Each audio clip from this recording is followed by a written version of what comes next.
ఇటువాడు అటు పుట్టి ఆ వంశం తరించాలి, భూమండలాన్నంతటినీ గెలిచి రాజ్యం చెయ్యాలి. మామయ్య గారు ఎలా అని అడిగేది. ఎలా అంటే ఏం చేయనమ్మా, ఇప్పుడు మార్చడం కుదరదండి. పోన్లేండి, మార్చడం కుదరకపోతే ఒక్క ఉపకారం చేయండి అండి. ఏం చేయమంటావు? మీ అబ్బాయి కోరి కోరి నన్ను పెళ్లి చేసుకున్నారు. మా నాన్నగారిని అడిగి ఎక్కడో వరుణుడి దగ్గరికి వెళ్ళి 1000 గుర్రాలు చెవి ఒకటి నల్లగా ఉన్న వాటిని తీసుకొచ్చి అశ్వతీర్థంలోంచి ఇచ్చి మరీ పెళ్లి చేసుకున్నారు.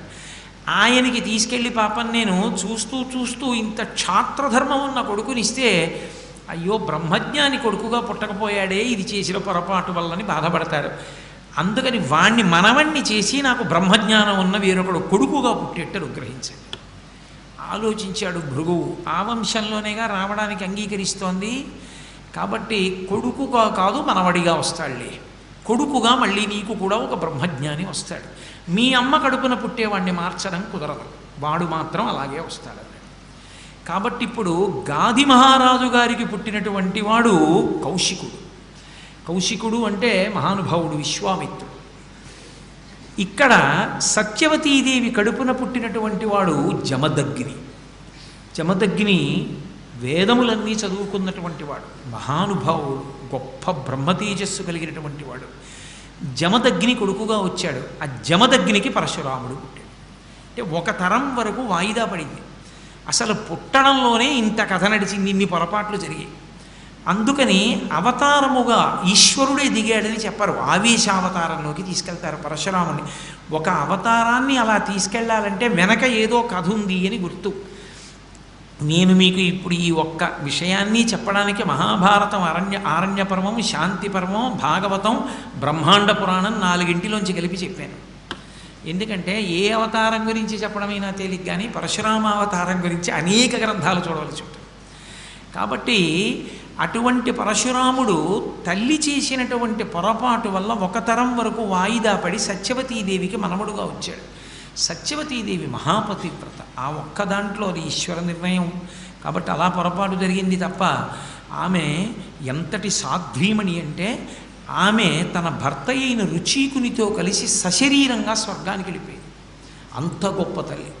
సశరీరంగా స్వర్గానికి వెళ్ళి మళ్ళీ భూమండలానికి తిరిగి వచ్చి నేను అందరికీ పనికొచ్చేటటువంటి నదిగా ప్రవహిస్తానని కుశిక వంశంలో పుట్టింది కాబట్టి కౌశికి అని పేరు పెట్టుకొని హిమాలయాల మీద ప్రవహించింది. అందుకే విశ్వామిత్రుడు రామచంద్రమూర్తితో మాట్లాడుతూ బాలకాండలో ఓ మాట అంటాడు, తతోహం హిమవత్పార్శ్వే నివర్ష్యామి యథాసుఖం అంటాడు. నేను హిమాలయ పర్వతాల మీద పరమసుఖంతో ఉంటాను. ఎందుకుంటానో తెలుసా అంత సంతోషంగా?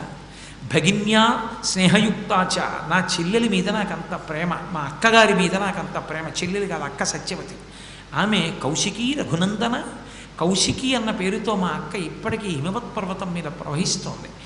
మా అక్క మీద ప్రేమతో నేను పుట్టడానికి కారణం మా అక్కే కదూ, మరి తన మామగారిని వరం అడిగింది కదూ, అందుకని మా అక్క నదిగా ప్రవహిస్తోంది కాబట్టి నేను అక్కడే ఉంటాను అని చెప్పుకున్నాడు విశ్వామిత్రుడు. కౌశికీ నదిగా ప్రవహించింది ఆ తల్లి. అటువంటి సత్యవతీదేవి కడుపున పుట్టినటువంటి వాడు జమదగ్ని మహర్షి. జమదగ్ని ఎంతటి తేజోవంతుడంటే రుచీకుని యొక్క వంశం, భృగువు యొక్క వంశం పావనమైంది జమదగ్ని పుట్టడం వల్ల. జమదగ్ని ఎంతటి ఉద్ధతి కలిగిన వాడంటే, ఎంత శాసకత్వం కలిగిన వాడు, ఎంత బ్రహ్మతేజస్సు కలిగినటువంటి వాడంటే ప్రసేనజిత్ అనబడేటటువంటి ఒక రాజు కుమార్తెని పెళ్ళాడు. ఆయన కూడా క్షత్రియ కన్యనే పెళ్లి చేసుకున్నాడు. ఆమె పేరు రేణుకాదేవి. ఆమెను వివాహం చేసుకున్నాడు జమదగ్ని. ఒకనాడు ఆమె గర్భిణిగా ఉన్నటువంటి రోజులలో ఆడుకుంటున్నారు. ఏమిటి ఆట అంటే జమదగ్ని బాణం వేసేవాడు. ఆయనకి ధనుర్విద్య చాలా విశేషంగా తెలుసు. వేదంలో ఉపవేదం ధనుర్వేదం. ఆయన ధనుర్వేదాన్ని అభ్యసించాడు. ఈయన బాణం వేయడం, అది కొంచెం దూరంగా పడ్డం, జమదగ్ని భార్య రేణుకాదేవి అలా వెళ్ళడం, ఆ బాణం పట్టుకొచ్చి మళ్ళీ భర్తకి ఇస్తూ ఉండడం, మళ్ళీ బాణం వేస్తూ ఉండడం, ఎక్కడో పడుతూ ఉండడం. ఈయన బాణాలు వేసి ఆడుకుంటున్నాడు భార్యతోటి. కొంతసేపు ఆగి చూశాడు, ఆమెకు ఒళ్ళంతా చెమటలు పట్టి తుడుచుకుంటోంది. అసలే గర్భిణి. మా ఆవిడ నేను కలిసి ఆడుకుంటూ ఉంటే ఇంత ఎండ కాస్తూ ఇంత అల్లరి చేస్తావా, మా ఆవిడ్ని నిన్ను శపిస్తానని కమండలంలో నీళ్లు పోసుకున్నాడు సూర్యుడు వంక తిరిగి. సూర్యుడు గబగబా పరిగెత్తుకొచ్చాడు. ఇదేమన్యాయమయ్యా, లోకాన్ని రక్షించడానికి ఋతువు ప్రకారం ప్రకాశిస్తాను, మీ ఆవిడితో ఆడుకుంటున్నామని మానైనా ప్రకాశించడం? అందుకని నీకోసమని ప్రత్యేకంగా 2 పదార్థాలను సృష్టిలో లేని వాటిని సృష్టించి ఇస్తున్నాను. చెప్పులు గొడుగు ఇవో ఇస్తున్నాను. అప్పుడు వచ్చే చెప్పులు గొడుగు లోకంలో మొట్టమొదట చెప్పులు గొడుగు సృష్టించిన వాడు సూర్య భగవానుడు. ఇవి మీ ఆవిడ్ని వేసుకుని బాణాలు తెమ్మను, నువ్వు వేసుకుని ఆడుకో, మీకు ఎండ తగలదు, కాళ్ళు కాలవు. అంతేకాని నన్ను ప్రకాశించద్దంటే ఎలా?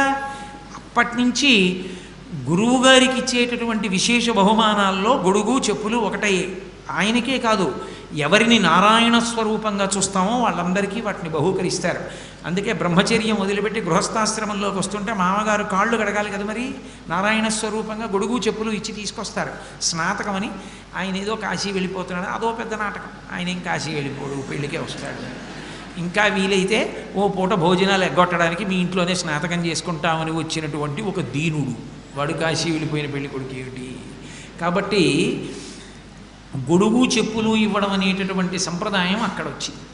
సరే, ఆ జమదగ్ని మహర్షి రేణుకాదేవికి 5 కుమారులు జన్మించారు. అందులో పెద్దవాడికి రుమణ్వంతుడు అని పేరు, 2వ వాడు సుషేనుడు, 3వ వాడు వసువు, 4వ వాడు విశ్వావసు, 5వ వాడు పరశురాముడు. ఆయనకి 5వ వానికి పేరు పరశురాముడు కాదు, తండ్రి పెట్టుకున్న పేరు రాముడు. రాముడు అని పేరు పెడితే ఒకప్పుడు పెద్ద గొడవ వచ్చింది.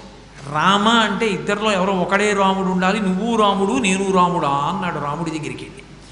ఆయన పెట్టింది రామ, ఆయన పరశురామ ఎందుకయ్యాడంటే ఆయన పరమశివుడి గురించి ఘోరమైన తపస్సు చేశాడు.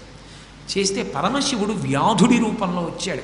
నేను అందుకే ఇవాళ పద్యాలు తగ్గించే, లేకపోతే ఎప్పటికవుతుంది, ఎప్పటికి పూర్తి చేస్తాను ఈ కథంతాను, ఈ అవతారం గురించి చెప్పడం ఎక్కడవుతుందని. ఇప్పుడు నేను చెప్పేటటువంటిది బ్రహ్మాండ పురాణంలోంచి చెప్తున్నాను.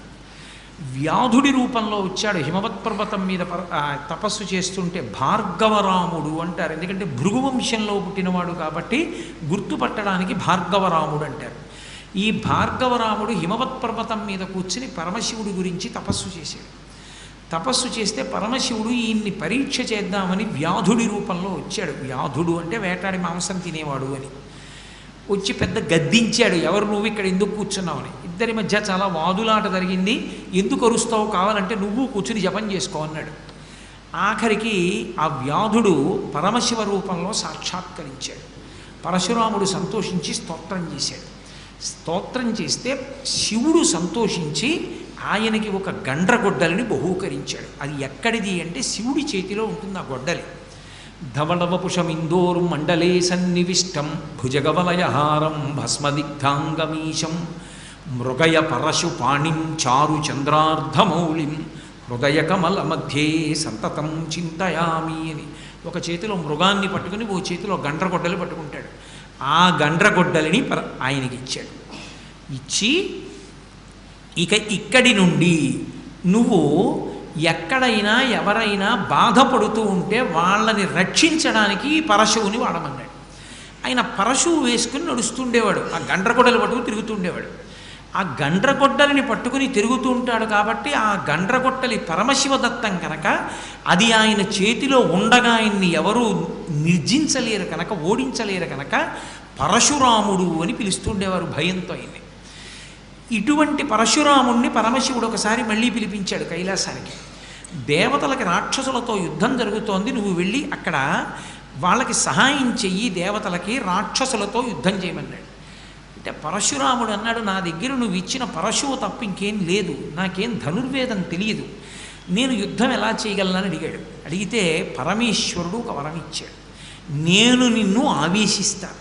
ఆవేశించుట అంటే అంశ ఆయనలోకి ప్రవేశిస్తుంది, నీలో ఉండి నేను పనిచేస్తాను కాబట్టి నీకింక ధనుర్వేదం తనంత తాను భాషిస్తుంది, నువ్వు ఎంతమందినైనా పడగొట్టేస్తావు, యుద్ధం చేయమన్నాడు.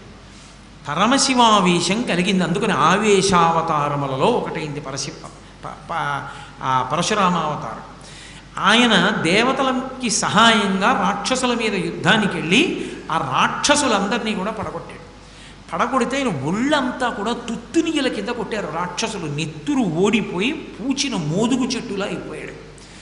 అయి శివుడికి నమస్కరించి నువ్వు ఇచ్చిన కర్తవ్యం పూర్తి చేశానన్నాడు. పరమేశ్వరుడు ఆయన శరీరాన్నంతటినీ తడిమాడు. తడిమితే ఆయన ఒళ్ళు వజ్రకాయం కింద మారిపోయి ఆ అపారమైనటువంటి తేజస్సు పొందేశాడు. ఇంకా అంతా ఇంత తేజస్సు కాదు, అంత విశేష తేజస్సు. అందుకే అప్పటి నుంచే ఏమైందంటే సామాన్యుడైన వాడు పరశురాముడి వంక చూడలేడు. పరశురాముడు నడిచి వస్తుంటే కేవలం ఆయన్ని చూస్తే కొన్ని లక్షల సైన్యం మూర్ఛపోయేది. ఆయన యుద్ధం చేయక్కర్లేదు, ఆయన నడిచి వస్తే చాలు. ఆయన వస్తుంటే పడిపోయేవారు అంతే. మహాతేజోవంతులైనటువంటి వారైతేనే ఆయన్ని చూస్తారు నిలబడి. అంతటి తేజోమూర్తి అయ్యాడు, అంత తపస్సు చేశాడు. జటాజూటం కట్టుకుని గండ్రగొడ్డలు భుజాన వేసుకుని తిరుగుతుండేవాడు. సరే, కొంతకాలం అయింది. అప్పుడే ఒక విచిత్రం ఒకటి జరిగింది. ఆయన మనసులో ఒక కోరిక ఉండేది. నేను ఒకే భగవానుణ్ణి శివుడిగా దర్శించాను, అదే భగవానుణ్ణి కృష్ణుడిగా చూడాలని కోరిక పెట్టుకున్నాడు. అప్పటికి ఇంకా కృష్ణావతారం రాలేదు. మరి కృష్ణుడిగా ఎక్కడున్నాడు అని మీరు నన్ను అడగచ్చు. గోలోకమని ఒక లోకం, గోలోకే రాధికా స్వయం అని అమ్మవారు గోలోకంలో రాధికగా ఉంటుంది. ఆ గోలోకమునకు అధిదేవత కృష్ణుడు. ఆ కృష్ణస్వరూపాన్ని దర్శనం చేయాలని పరశురాముడికి కోరిక. ఆయన హిమవత్పర్వతం నుంచి నడిచి వస్తూ తీర్థయాత్రలు చేసి వస్తూ ఒక సరోవరంలో నీళ్లు తాగుతున్నాడు. నీళ్లు తాగుతుంటే 2 జింకలు పరిగెత్తుకొచ్చాయి. అవి అరుస్తూ పరిగెత్తుకొచ్చినటువంటి పరిస్థితి చూసి పరశురాముడు అనుకున్నాడు, వీటిని ఎవరో వేటాడుతున్నారు, భయపడి ఇలా వస్తున్నాయి అనుకున్నాడు. అవి అక్కడికి వచ్చి సేద తీరి నీళ్లు తాగుతుంటే ఒక జింక మనుష్య భాషలో అంది, జటాజూటం కట్టుకుని ఇంత తేజోమూర్తిగా ఉన్నాడు, గొడ్డలి పట్టుకుని, వీడు మన్ని సంహరించాడు కదా. రెండవ జింక అంది, ఆయన మన జోలికి రాడు, ఆయన పరశురాముడు మహాతేజోమూర్తి, ఆయన మన పక్కన ఉన్నంతకాలం మనని ఎవరూ చెనకరు. కానీ ఆయనకు కోరిక ఉంది, విష్ణు దర్శనం చెయ్యాలని కృష్ణుడిగా. కానీ ఆయనకి తెలియదు, ఆయన ఉపాసనా బలానికి ఆయనకి కృష్ణ దర్శనం అవ్వదు. ఆయనకి కృష్ణ దర్శనం అవ్వాలంటే ఈయన అగస్త్యాశ్రమానికి వెళ్ళి అగస్త్యాశ్రమంలో ఉన్న మునుల దగ్గర కృష్ణ స్తోత్రాన్ని ఉపదేశం పొంది జపం చేస్తే కృష్ణ దర్శనం అవుతుంది. ఆయన తెల్లబోయాడు. ఇదేమిరా, 2 జింకలు మనుష్య భాషలో మాట్లాడుకుంటూ నా గురించి చెప్తున్నాయని ఆ జింకను అడిగాడు. నీకెలా తెలుసు నా గురించి, నువ్వు ఎలా చెప్పగలిగావు అని అడిగాడు. అప్పుడు ఆ జింక మళ్ళీ తన పూర్వజన్మ వృత్తాంతం చెప్పింది. నేను ఒకానొకప్పుడు సుశర్మ అని పేరు కలిగినటువంటి బ్రాహ్మణుణ్ణి. వేదం చాలా బాగా చదువుకున్నాను, కానీ బ్రాహ్మణ జన్మ అయిన కారణం చేత పిరికితనం ఉండేది. ఒకనాడు దర్భలు పట్టుకుని ఇంటికి వెళ్ళడంలో దారి తప్పాను. చీకటి పడిపోయింది, క్రూర మృగాలు రావు కదా అని భయపడుతూ దర్భలు పట్టుకుని వెడుతున్నాను. ఇంతలో ఎక్కడి నుంచో ఒక పెద్ద పులి ఒక జింకని తరివి నోట కరిచి పట్టుకుని పరిగెత్తింది. ఆ కంఠాన్ని పట్టుకుని పరిగెడుతున్నటువంటి పెద్ద పులిని చూశాను. అదే నా మనసులో ఉండిపోయింది. బ్రాహ్మణుడనైన కారణం చేత పిరికితనంతో పులినోట్లో ఉన్న జింకని స్మరిస్తూ ఒక రాళ్లగుట్ట మీద పడి తలకి దెబ్బ తగిలి నెత్తురు కక్కి మరణించాను. చిట్ట చివరి స్మృతిలో జింక ఉండిపోయింది, కానీ దర్భలు చేత పట్టుకుని అంత వేదం చదువుకున్న పవిత్రమైన బ్రాహ్మణుడిగా మరణించాను కనుక బ్రహ్మచారిగా నాకు విశేష స్మృతి ఉంది. ఎవరు ఏ లోకంలో ఉన్నా తెలుసుకోగలరు, వాళ్ళ కోరిక ఏమిటో నాకు తెలుస్తుంది. అందుకని చెప్పగలిగాను, నువ్వు అగస్త్యాశ్రమానికి వెడితే కృష్ణుని యొక్క మంత్రోపదేశం పొందితే నీకు కృష్ణ దర్శనం అవుతుందని. అయితే అగస్త్యాశ్రమానికి ఎడతానని ఆయన బయలుదేరాడు, ఆయన వెనక జింకలు బయలుదేరాయి. 3 వెళ్ళారు. అగస్త్యాశ్రమంలో కృష్ణ మంత్రాన్ని ఉపదేశం పొంది జపం చేశాడు. ఆయనకి కృష్ణ సాక్షాత్కారం అయింది. కృష్ణ భగవానుడు నీకేం కావాలని అడిగాడు. ఆయన ఒక విచిత్రమైన కోరిక కోరాడు. నాకేమీ కోరిక లేదు, ఒక్కసారి మిమ్మల్ని చూడాలని కోరుకున్నాను అంతే, మీ దర్శనమైంది చాలు, నాకే కోరిక లేదు. దేవతలు ప్రత్యక్షమైతే కోరిక తీర్చకుండా వెళ్ళారు. కృష్ణ భగవానుడు అన్నాడు, ఇవాళ నుండి నేను కూడా నీలో ఆవేశిస్తున్నాను. నేను నిన్ను ఆవేశించడానికి ఒక కారణం ఉంది. రామావతారం ఏమిటో నీకు తెలిసేటటువంటి రోజు ఒకటి వస్తుంది. నువ్వు రాముణ్ణి నిలదీస్తావు. రాముణ్ణి నిలదీసి నీ చేతిలో ఉన్న విష్ణు చాపాన్ని రాముడికి ఇచ్చినప్పుడు రాముడెవడో తెలియగానే నేను నీలోంచి అంతర్ధానం అవుతాను. అప్పుడు నీ తేజస్సు క్షయం అవుతుంది. ఆ తర్వాత నువ్వు ఇక స్థిరంగా కూర్చుంటావు ఓ పర్వతం మీద. అప్పటి వరకు నువ్వు తిరుగుతూనే ఉంటావు. నీకు నా ఆవేశ అవసరం ఉంది, అందుకే నేను నీలో ప్రవేశిస్తున్నానని కృష్ణుడు కూడా ప్రవేశించాడు. ఇప్పుడు ఆయన యందు శివ తేజస్సు విష్ణు తేజస్సు కూడా ప్రవేశించాడు. ఇతపూర్వమే శివ తేజస్సు ఉంది, ఇప్పుడు విష్ణు తేజస్సు కూడా ప్రవేశించింది. ఈ రెండు తేజస్సులతో కూడినటువంటి వాడై ఇంటికి వెళ్ళాడు. ఇంటికి వెళ్ళి తండ్రి అయినటువంటి జమదగ్ని మహర్షిని సేవిస్తున్నాడు. అలా కాలం గడిచిపోతోంది. అలా కాలం గడిచిపోతూ ఉండగా ఒక విశేషం జరిగింది. ఒకనాడు జమదగ్ని మహర్షి తన భార్య అయినటువంటి రేణుకాదేవిని పిలిచి ఏదో అనుష్ఠానం చేసుకోవడానికి సరోవరానికి వెళ్ళి నీళ్లు తీసుకురమ్మన్నాడు. ఆవిడ పాత్ర పట్టుకుని నీళ్లు తీసుకురావడానికి వెళ్ళింది. అక్కడికి చిత్రరథుడు అనబడేటటువంటి గంధర్వుడు తన భార్యలతో వచ్చి మెడలో పూలదండలు వేసుకుని జలక్రీడలు ఆడుతున్నాడు. ఆ గంధర్వుడి యొక్క రూపాన్ని చూసి ఎంత బాగున్నాడో అన్న భావనతో ఆయన చేస్తున్న జలక్రీడల్ని తమకంతో చూసింది రేణుకాదేవి. ఆ చూస్తూ ఉండిపోవడంలో ఆలస్యం అయిపోయింది. భర్తకి నీటి పాత్ర తీసుకెళ్ళడం భయపడుతూ గబగబా తీసుకెళ్ళింది. భార్యని చూస్తూనే గుర్తించాడు జమదగ్ని, నువ్వు మానసిక వ్యభిచారం చేశావు. మానసిక వ్యభిచారం చేసినటువంటి నువ్వు నాకు భార్యాస్థానంలో ఉండడానికి యోగ్యురాలివి కావు. అందుకని నిన్ను భార్యాస్థానంలో ఉంచుకుని నేను ఇక గృహస్థాశ్రమంలో ఉండడం కుదరదు అని 5 కొడుకుల్ని వరుసగా పెద్ద కొడుకు అయినటువంటి వాడి దగ్గర నుంచి రుమణ్వంతుడి దగ్గర నుంచి ఒక్కొక్కరిని పిలిచి మీ అమ్మని చంపేసేయండి అన్నాడు. అంటే పెద్ద కొడుకు రుమణ్వంతుడు అన్నాడు, నాకు జన్మనిచ్చినటువంటి తల్లి పరదేవతా స్వరూపం, ఆవిడ్ని నేను చంపడం ఏమిటి, చంపనన్నాడు. రెండవ కొడుకుని పిలిచాడు సుషేణుడు, అమ్మని చంపన్నాడు, నేను చంపనన్నాడు. మూడవ కొడుకు వసువుని పిలిచాడు, నేను చంపనన్నాడు. 4వ కొడుకు విశ్వావసువుని పిలిచాడు, నేను చంపనన్నాడు. మీరు నలుగురు నా మాట వినలేదు కాబట్టి ఈ అరణ్యంలో చెట్లు మృగములైపోండి అన్నాడు. వెంటనే వాళ్ళు చెట్లు మృగములైపోయారు. 5వ వాడైనటువంటి భార్గవరాముణ్ణి పిలిచాడు. పిలిచి మీ తల్లిని సంహరించు అన్నాడు. వెంటనే కత్తి తీసి తల నరికేశాడు తల్లి. భార్గవరాముడు ఆవిడ తల ఊడి పడిపోయింది. పడిపోగానే తండ్రి ప్రసన్నుడయ్యాడు. ఒరే, నేను చెప్పిన పని చేశావురా నువ్వు, చాలా చాలా సంతోషిస్తున్నాను, నీకేం వరం కావాలో కోరుకో, ఇస్తాను వరాలన్నాడు. మా అమ్మ తిరిగి బ్రతకాలి, అది నా మొదటి కోరిక, బ్రతికిస్తున్నాను మీ అమ్మనన్నాడు. నా అన్నలు మళ్ళీ చైతన్యం పొంది మనుష్య స్వరూపాలు పొందాలి అన్నాడు. మళ్ళీ వాళ్ళందరూ మనుష్య స్వరూపాలు పొందారు, నాకు చిరంజీవిత్వం కావాలన్నాడు, ఇస్తున్నాను. అందుకు పరశురాముడు చిరంజీవి అయ్యాడు, జమదగ్ని మహర్షి యొక్క వరం. అయితే ఇక్కడ మాత్రం చాలా జాగ్రత్తగా ఒక రహస్యాన్ని గమనించవలసి ఉంటుంది. పడిన వారినెల్ల బ్రతికింపగలడు తన జనకుడని నరికే జమదగ్ని, ఆతడు చంపెననుచు తల్లిని అన్నల జనకునాజ్ఞనైన చంపవలదు. మహాభారతంలో మనకి ఖచ్చితంగా చెప్పినటువంటి ఋషి సందేశం.